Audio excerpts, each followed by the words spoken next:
शब्द से क्या अभिप्राय है, क्योंकि आधुनिक भारत है तो फिर आधुनिक विश्व भी। तो आधुनिक शब्द का अभिप्राय क्या है, इंप्लीकेशंस क्या है, इसके निहितार्थ क्या है, किस प्रकार से आधुनिक, ये आधुनिकता से आशय क्या, अभिप्राय क्या है।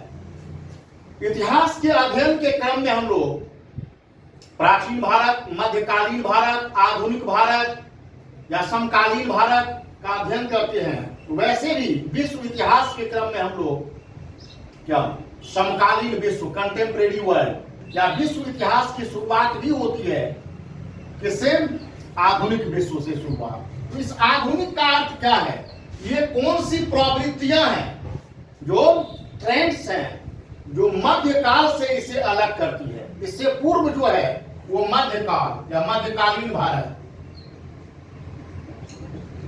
तो भारत हो अथवा विश्व हो, जो मेडाइवल एज और मॉडर्न एज, इसमें क्या फर्क है।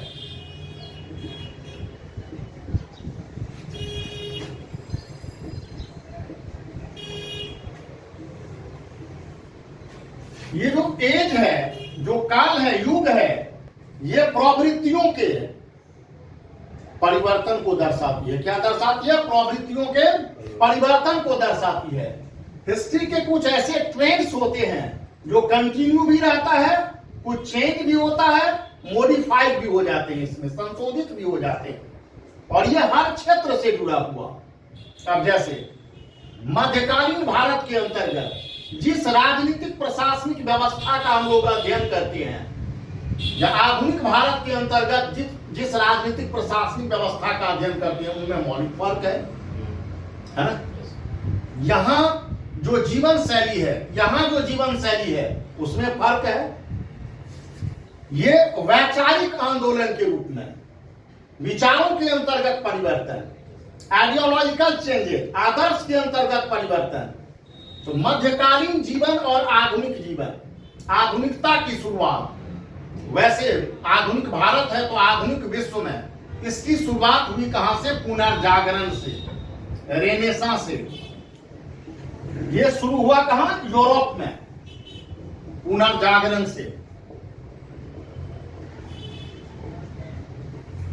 फिर से जगना, रेनेसां का अर्थ होता है क्या, पुनर्जागरण, फिर से जगना।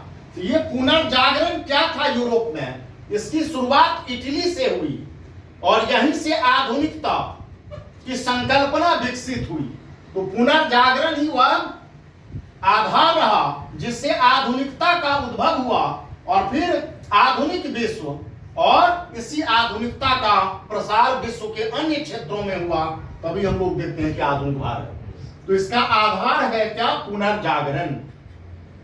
अब पुनर्जागरण क्या थी, एक घटना भी थी और मनोदशा भी थी। पुनर्जागरण क्या थी, एक मनोदशा थी। व्यक्ति वही था, मनोदशा में परिवर्तन आ गया, चिंतन में परिवर्तन आ गया, इंस्टीट्यूशन में परिवर्तन आ गया, है ना। तो व्यक्ति के चिंतन, मनोदशा में परिवर्तन। तो पुनर्जागरण क्या थी, एक मनोदशा थी, साइकिक चेंजेस, मनोदशा में परिवर्तन। अब क्या परिवर्तन, इसकी सबसे अधिक पहचान पुनर्जागरण। अब यहां मध्यकाल में आप देखेंगे इंस्टीट्यूशन, धर्म से जुड़े हुए जो जुड़ी हुई संस्था थी। जैसे यूरोप में आप देखेंगे, यूरोप में धर्म से जुड़ी हुई संस्था चर्च, और उनको एडमिनिस्टर करने वाला कौन, पुजारी वर्ग, जो प्रिस्टली क्लास। यूरोप में अगर आप देखेंगे तो यूरोप में और इंडिया में क्या रिलीजन, यहां भी धर्म, यस, यहां भी रिलीजन, यहां religious institution, church, priestly class, यहां पोप। धीरे धीरे पोप धार्मिक से होते हुए एक राजनीतिक भी, ताकि उनका प्रभाव जीवन के विभिन्न क्षेत्रों पर। भारत में भी आप देखेंगे, यद्यप राजनीतिक तो नहीं, लेकिन एक कोएलिशन की स्थिति, धर्म और धार्मिक संस्था, कालांतर में बाह्य आडंबर, यहां टेम्पल, और अदर मोनेस्ट्रीज, यहां भी प्रिस्टली क्लास, पुजारी वर्ग। लेकिन अगर तुलना की जाए यूरोप और भारत, तो यूरोप में एक तरीके से क्रिश्चियनिटी वर्ल्ड, यहां तो सीमित क्षेत्र में, लेकिन यहां क्या क्रिश्चियन वर्ल्ड, यूरोपियन लाइफ के अंतर्गत, और धर्म को जीवन के सभी समस्याओं के समाधान के रूप में समझा जाना, क्रिश्चियनिटी को, ईसाइयत को जीवन के सभी समस्याओं के समाधान के रूप में समझा जाना, यह तार्किक नहीं था। यह मिथ टूटा जब बाह्य संसार से संपर्क स्थापित हुआ क्रूसेड के अंतर्गत, और तभी ईसाइयत में जो लोगों की आस्था थी, ईसाइयत जीवन की सभी समस्याओं का समाधान है, इनमें आस्था में कमी आई। और यहां जो जीवन था वो एक तरीके से क्या था, धर्म से अनुशासित, राजतंत्र, मोनार्की। तो यहां लोगों की आस्था में पतन आई, और ईश्वर को मान करके गॉड सेंट्रिक सिविलाइजेशन, ईश्वर केंद्रित सभ्यता, यहां गॉड इंस्टीट्यूशन, मानव की गरिमा का कोई स्थान नहीं था यहां पर में, व्यक्ति विशेष के जीवन का कोई महत्व नहीं था। पुनर्जागरण ने क्या दिया, स्वतंत्र चिंतन, फ्री थॉट, फ्रीडम, स्वतंत्रता, और ये विचार दिया कि प्रत्येक व्यक्ति का जीवन महत्वपूर्ण है, life of every person is important, significant. तो और जितनी भी संस्थाएं हैं वो मानव के लिए बनी है, मानव संस्था के लिए नहीं, बल्कि संस्थाओं का उद्देश्य मानव कल्याण है, संस्थाओं का उद्देश्य मानव कल्याण है। इसीलिए ये गॉड सेंट्रिक सोसाइटी से मेन सेंट्रिक सोसाइटी की ओर, ईश्वर केंद्रित समाज से मानव केंद्रित समाज की ओर आया है। अर्थात मानव को ईश्वर की सर्वश्रेष्ठ कृति के रूप में समझा जाना, ह्यूमन बीइंग है ना, understood as the ever being superior race of, है ना, क्रिएटेड बाय द गॉड। तो यहां मानववाद, ह्यूमनिज्म, तो फ्रीडम, फिर इक्वालिटी, समानता, मनुष्य मनुष्य के बीच भेद नहीं करना, स्वतंत्रता, समानता जैसे विचार, और मानववाद। इस मानववाद के अंतर्गत संस्थाएं मानव के कल्याण के लिए हैं, न कि मानव उन संस्थाओं के लिए। वैसी संस्था जो मानव कल्याण को बल नहीं दे पाती है, मानव कल्याण को स्थापित नहीं कर पाती है, उन संस्थाओं पर प्रश्न चिन्ह लगाया जाना, अर्थपूर्ण नहीं समझा जाना, मीनिंगलेस। इसीलिए यहां और यहां की संस्था में परिवर्तन। तो पुनर्जागरण के साथ साथ आप देखेंगे धर्म सुधार भी हुए, क्योंकि समाज धर्म से अनुशासित था। तो पुनर्जागरण और धर्म सुधार आंदोलन ने आधुनिकता, तो आधुनिकता का तात्पर्य क्या है, स्वतंत्रता, समानता, व्यक्तिवाद, इंडिविजुअलिज्म, व्यक्तिवाद, व्यक्ति के जीवन और संपत्ति की सुरक्षा की गारंटी, और इसी के आधार पर व्यवस्था में परिवर्तन किया जाए, इसी के आधार पर व्यवस्था में परिवर्तन किया जाए, ये पुनर्जागरण से आया। लेकिन यहां तक आप देखेंगे ये सैद्धांतिक रूप में था। ये क्या था, सैद्धांतिक रूप में था। थोड़े बहुत परिवर्तन आए, अब जैसे स्वतंत्रता, समानता, मानवता, अब इसके से क्या हुआ, यूरोप में एक भौतिक जीवन शैली, मैटेरियलिस्टिक लाइफ, भौतिकवादी जीवन शैली का विकास हुआ। इसी से आप देखेंगे स्वतंत्रता के अंतर्गत एक ही प्रकार की आर्थिक गतिविधियां नहीं, वणिकवाद, मर्केंटाइलिज्म, वणिकवाद का विकास हुआ, और यूरोप के वाणिज्यिक या व्यापारिक वर्ग दुनिया के देशों में अज्ञात के प्रति जिज्ञासा, क्यूरियोसिटी टू नो अननोन, इसी से आप देखेंगे विभिन्न समुद्री मार्गों की खोज हुई, है ना, अलग अलग देशों में, और इनके संपर्क स्थापित हुए समुद्री मार्गों के साथ। तो पुनर्जागरण ने स्वतंत्रता, समानता, व्यक्तिवाद, भौतिक जीवन शैली, अध्ययन के प्रति एक नवीन दृष्टिकोण को बल प्रदान किया, और जिसने नवीन प्रकार के संस्थाओं के उद्भव के लिए मार्ग प्रशस्त किया। अब चूंकि एक मनोदशा थी, है ना, तो मनोदशा के अंतर्गत जो परिवर्तन आया, स्वाभाविक था कि हर क्षेत्र में परिवर्तन आएगा, और हर क्षेत्र में परिवर्तन अगर आता तो क्या क्या परिवर्तन आया देखते हैं हम लोग कि मध्यकालीन जीवन और आधुनिक मन के अंतर्गत परिवर्तन। राजनीतिक क्षेत्र में आप देखेंगे क्या परिवर्तन, जैसे राजनीतिक क्षेत्र में परिवर्तन, पॉलिटिकल सिस्टम जो था, जैसे मोनार्की, राजतंत्र, मोनार्की यहां था। अब आधुनिक भारत में आप देखेंगे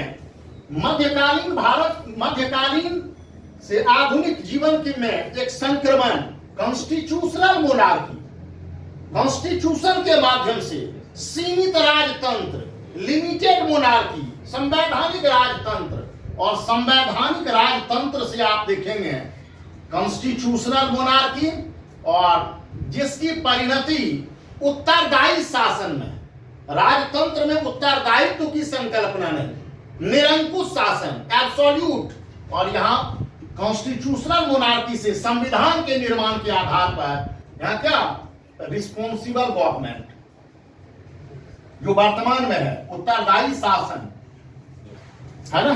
और उत्तरदायी शासन की पहचान क्या है?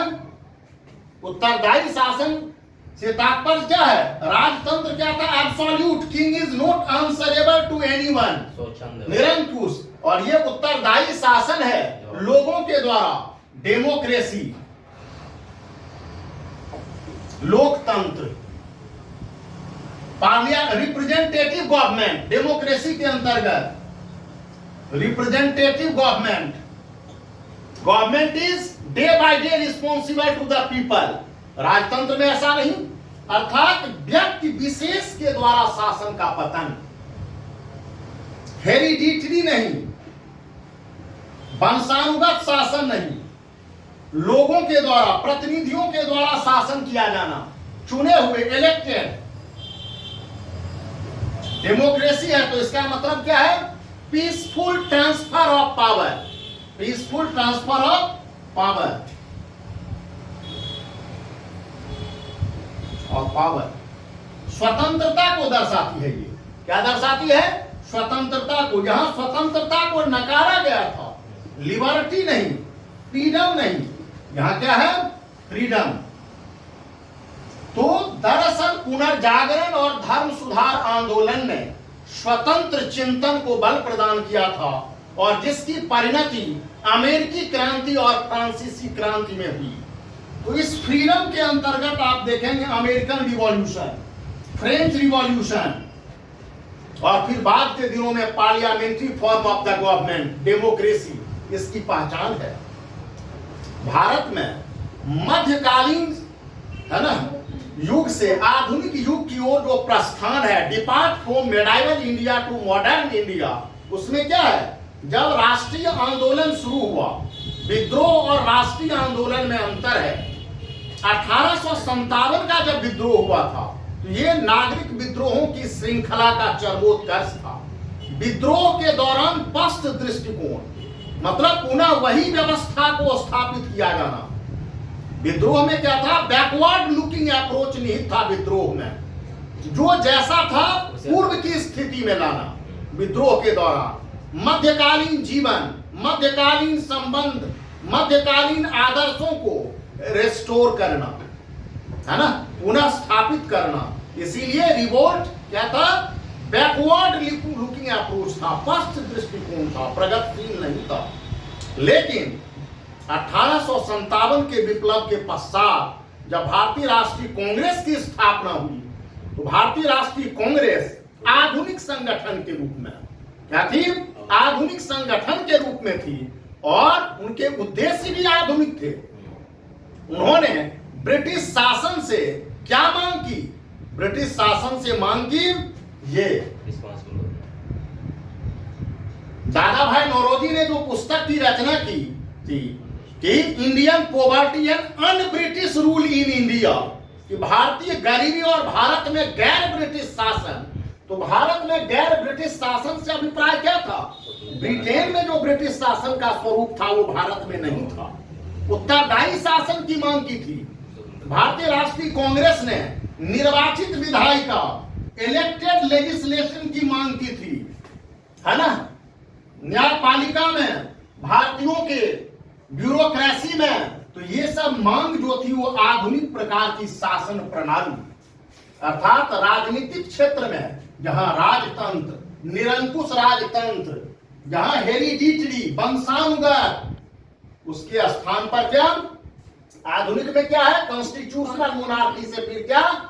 Responsible government. It refers about the democracy, representative government, elected government, peaceful transfer of power, freedom. और ये अमेरिकन और फ्रेंच रिवॉल्यूशन से आया और फिर दुनिया के अन्य क्षेत्रों में, है ना, इलेक्टेड लेजिस्लेटिव। तो आधुनिकता का तात्पर्य परिवर्तन। यहां क्या था जिससे कि ये परिवर्तन आया? तो राजनीतिक क्षेत्र में ऐसे परिवर्तन, पॉलिटिकल सिस्टम में। अभी का पॉलिटिकल सिस्टम क्या? आधुनिक राज्य प्रणाली जो है, आधुनिक राज्य प्रणाली में गवर्निंग सिस्टम क्या है? ये। दूसरी तरफ यहां जो राजनीति होती थी राजतंत्र के अंतर्गत, लेकिन यहां पॉलिटिक्स जो था लिमिटेड, है ना, around the wall of the court, चार दीवारी तक। इसकी पहचान है आधुनिकता की मास पॉलिटिसाइजेशन। पॉलिटिसाइजेशन, जन राजनीति के तत्वों का उभरना, फॉर्मेशन ऑफ पॉलिटिकल पार्टीज, ये आधुनिकता का लक्षण है। अब व्यक्ति आधारित शासन की संकल्पना का पतन, राजतांत्रिक व्यवस्था का पतन क्या दर्शाता है? व्यक्ति विशेष के द्वारा शासन का पतन और विचारधारा के आधार पर राजनीतिक दलों के गठन, फॉर्मेशन ऑफ पॉलिटिकल पार्टीज। ये तो आधुनिक युग की विशेषता है। आधुनिक युग के राजनीतिक जीवन की विशेषता है फॉर्मेशन ऑफ पॉलिटिकल पार्टी, अलग अलग विचारों के आधार पर। जैसे यूरोप में दक्षिणपंथी, वामपंथी, मध्यम मार्गी, वैसी ही राजनीतिक पार्टियों का भारत में भी आप देखेंगे। राइट विंग, लेफ्ट विंग और फिर मिडिल विंग। इसको अगर प्लेस करना चाहे वर्तमान में तो right wing BJP left, left wing जो मार्क्सिस्ट अप्रोच वाला सीपीएम सीपीआई, मिडिल कांग्रेस। इसका आधार यह है, राइट विंग वाला जहां पुरातन में आस्था रखता है, परिवर्तन उतनी नहीं चाहता है, बल्कि वो पुरातन संस्कृति को भी सुरक्षित रखने का प्रयास। यूरोप में भी ऐसे उद्भव हुए राजनीतिक दलों के। लेफ्ट आमूल परिवर्तनवादी, रेडिकल चेंज, पुरातनता नहीं। मिडिल जो अप्रोच वाले हैं, मध्यम राजनीतिक दल, ये दोनों को चाहता है धीरे धीरे परिवर्तन हो, ग्रेजुअल चेंजेस। परिवर्तन है लेकिन रेडिकल चेंज नहीं, धीरे धीरे परिवर्तन। तो इस प्रकार से राजनीतिक दलों के गठन, आधुनिक युग का तात्पर्य ये है। जो यहां है इससे परिवर्तन। क्लियर हो रहा है? दूसरा, यहां भी शासन करने के लिए जो था वो सामंतवादी व्यवस्था थी। भारत में भी सामंतों के माध्यम से शासन किया जाना। जैसे आप दिल्ली सल्तनत के अधीन, मुगल काल के अधीन आप देखेंगे जो एडमिनिस्ट्रेशन था, और यहाँ का जो एडमिनिस्ट्रेशन था उसमें आधुनिक युग में क्या परिवर्तन है जो मध्य युग में नहीं था। अगर एडमिनिस्ट्रेशन को देखेंगे आप, यहाँ पर दिल्ली सल्तनत में जैसे इक्तादारी सिस्टम, यहाँ पर मनसबदारी, जागीरदारी। यूरोप में भी देखेंगे जागीरदारी व्यवस्था थी, मैनोर व्यवस्था थी। बड़े बड़े भूखंडों पर व्यक्ति विशेष का स्वामित्व होता था। कृषकों की स्थिति दयनीय थी, है ना। और they enjoyed the greater degree of freedom. कई स्वतंत्रता है। यहां एडमिनिस्ट्रेशन का ये स्वरूप था। आधुनिक भारत में क्या हो गया? प्रशासन के स्वरूप में परिवर्तन। ऑर्गेनाइज्ड ब्यूरोक्रेसी ये लक्षण है। संगठित नौकरशाही, क्या है? संगठित नौकरशाही जो प्रशासन के लिए। सिविल सेवा, सिविल सर्विसेज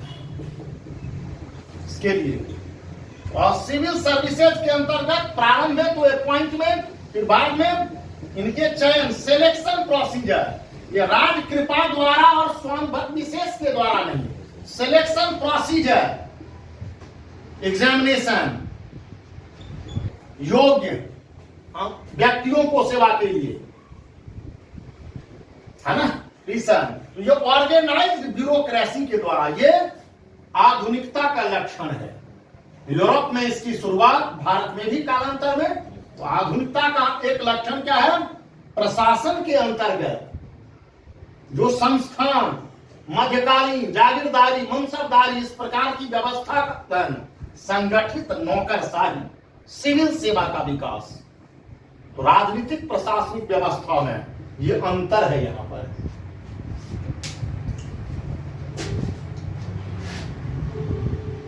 वैसे ही आप देखेंगे मध्यकाल में, जैसे हिंसा, युद्ध के अंतर्गत जो पुराने अस्त्र शस्त्रों के प्रयोग किया जाना, यहां वायलेंस, हिंसा, वॉर, अलग आर्म्स वगैरह सब, मैनुअल आर्म्स। यहां आधुनिकता में अब हिंसा पर राज्य का जो एक अधिकार था, इसमें परिवर्तन, new war tactics, new weapons.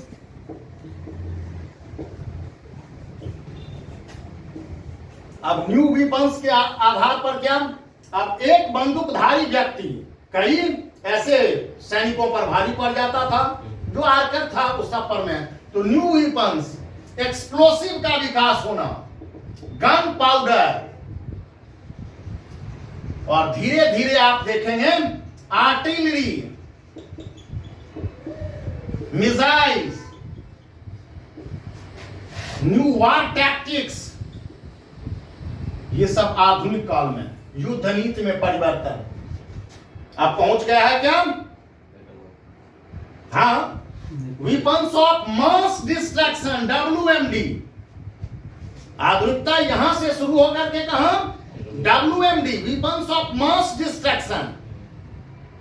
Second world war में इसका प्रयोग, और वेपन के अंतर्गत chemical weapon, nuclear weapon, biological weapon, यहां पहुंचना आधुनिकता। यहां से शिफ्टिंग है ये स्काई वॉर, स्टार वॉर, नए प्रकार के। तो ये आधुनिकता बहुत अधिक तो नहीं, लेकिन समझ जाते होंगे कि क्या परिवर्तन। अभी सैन्य क्षेत्र में परिवर्तन, ऐसे तो ये परिवर्तन हुआ जो आधुनिक मध्यकालीन युग को आधुनिक युग से पृथकीकरण, सेपरेशन है ये यहां पर।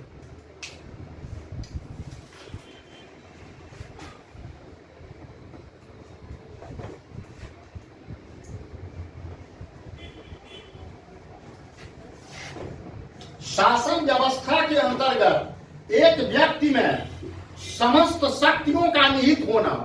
अब क्या है? उसके लिए सरकार के विभिन्न अंग, जो गवर्नमेंट है, तो गवर्नमेंट के अंतर्गत पहले भी होते थे, लेकिन अल्टीमेट जो पावर होता था, सोर्स होता था, वो किंग ही होता था, जो हेरिडिटरी राइट। अब क्या होने लगा है?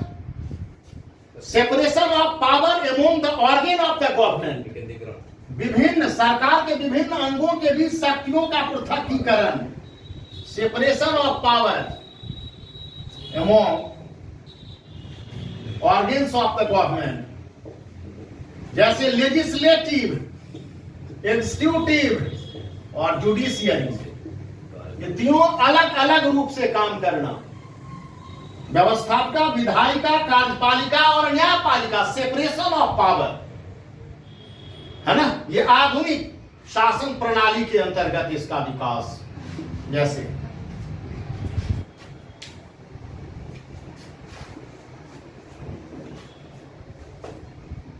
सामाजिक क्षेत्र में परिवर्तन। कैसे? आधुनिक समाज, अर्थव्यवस्था को ले लेते हैं पहले, इकोनॉमी। आधुनिकता वास्तव में शुरू हुई इकोनॉमिक डेवलपमेंट से। यहां इकोनॉमिक एक्टिविटीज क्या थे? मेनली एग्रेरियन, मेडाइवल एज में। नो सिर्फ भारत बल्कि दुनिया के अन्य देशों में भी, यूरोप में भी एग्रेरियन इकोनॉमी, कृषि आधारित अर्थव्यवस्था। बशर्ते मैन्युफैक्चरिंग भी एक्टिविटीज थी, लेकिन वो मैन्युफैक्चरिंग क्या था? हैंडीक्राफ्ट, हस्तशिल्प के रूप में था। जहां टेक्नोलॉजी का यूज नहीं था, हस्तशिल्प के रूप में। ये अब क्या हो गया? इकोनॉमी एग्रेरियन से क्या हो गया? अर्थव्यवस्था अर्लियर कॉमर्शियल, वाणिज्यिक, ट्रेड। अब यहां हो गई मर्केंटाइल, ट्रेड एंड कॉमर्स, व्यापार वाणिज्य आधारित। और आधुनिकता की शुरुआत हुई इंडस्ट्रियल रिवॉल्यूशन से। वास्तव में इंडस्ट्रियल रिवॉल्यूशन से ही modernity begin. Actually modernity begin with industrial revolution, जिसकी शुरुआत हुई इंग्लैंड से, है ना। औद्योगिक क्रांति ने ही वास्तव में आधुनिकीकरण जन्म दिया, जिसके लिए सैद्धांतिक आधार को पुनर्जागरण ने दे दिया था यहीं से। क्योंकि ये क्या थी? मैन मेड के स्थान पर मशीन मेड। ये हैंडीक्राफ्ट था, मैन मेड। ये क्या हो गया? Machine made. Use of science of technology and technology, विज्ञान और प्रौद्योगिकी का उपयोग किया जाना, ये आधुनिक काल की सबसे महत्वपूर्ण इन्वेंशन। विज्ञान और प्रौद्योगिकी के उपयोग पर आधारित उत्पादन प्रणाली, प्रोडक्शन, तो क्या दर्शाती है? विज्ञान ही उस आधुनिकीकरण को दर्शाती है। स्वतंत्र चिंतन से विज्ञान और प्रौद्योगिकी का उद्भव, प्रौद्योगिकी बेस्ड, और यहीं से आधुनिकता की शुरुआत। तो इकोनॉमिक जो है उसमें चेंजेज आए, स्ट्रक्चरल चेंजेस, संरचनात्मक परिवर्तन, shifting from agrarian economy to industrial economy, कृषि मूलक अर्थव्यवस्था से औद्योगिक अर्थव्यवस्था की ओर, उद्योग।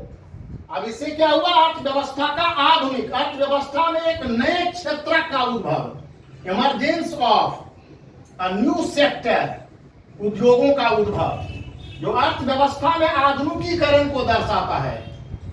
इसके स्थान पर में श्रेणी प्रकार के निकायों के पतन हुए। यहां जो भी उत्पादन होते थे मध्यकाल में, चाहे भारत हो और यूरोप में, पहले श्रेणी प्रकार के निकाय जो गिल्ड्स होते थे, निर्माताओं से लेकर व्यापारियों तक की श्रेणियां होती थी, इसका पतन हुआ। इसका स्थान ले लिया joint venture companies. Joint venture companies, east India company क्या थी? ज्वाइंट वेंचर कंपनी थी। ईस्ट इंडिया कंपनी क्या थी? ज्वाइंट वेंचर कंपनी थी। ये तो ज्वाइंट वेंचर कंपनी, ये आधुनिकीकरण को दर्शाती है, कई लोगों के द्वारा किया जाना। क्या होता है?